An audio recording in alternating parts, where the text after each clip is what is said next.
আমার কাছে একজন ১০০ টাকা পাবে এবং সে আমাকে কিউআর কোডটি পাঠিয়েছে। আমি এখন তাকে পেমেন্ট করব ১০০ টাকা, ঠিক আছে?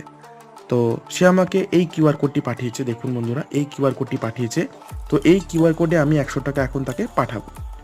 তো ১ম এ আমি পাঠিয়ে দেখাচ্ছি যে আসলে আমি কি করতে যাচ্ছি। তো আমি স্ক্যানার ওপেন করলাম। স্ক্যানার ওপেন করার পরে আপলোড ফ্রম গ্যালারি, ঠিক আছে? তো এখন আমি ১০০ টাকা ওকে সেন্ড করব। তো যে কিউআর কোডটিও আমাকে পাঠিয়েছে আমি সিলেক্ট করে নিলাম। কি বন্ধুরা, এখানে ১০০ টাকা তো অটোমেটিক চলে আসলো। তো এটি কিভাবে পসিবল হলো? আমি এখানে ১০০ টাকা দিলামও না, মানে লিখলামও না। তো অটোমেটিক এখানে কিভাবে চলে আসলো? এখন দেখুন এখানে আমি পে কিন্তু করতে পারবো। তো এই জিনিসটি হলো কিভাবে আমি আপনাদেরকে দেখাচ্ছি। আপনারাও আপনাদের স্ক্যানারে বা কিউআর কোডে অ্যামাউন্ট সেট করতে পারেন খুব সহজেই। তো এর জন্য আপনারা আপনাদের লোগোতে চলে যাবেন। লোগোতে যাওয়ার পরে আরেকবার ক্লিক করবেন। উপরে ডান দিকে 3 ডটস রয়েছে, এখানে সেট অ্যামাউন্ট ক্লিক করবেন। তারপর দেখুন এখানে আপনারা যত টাকা সেট করতে যাচ্ছেন, আমি ৫০০ টাকা দিয়ে দেখাচ্ছি।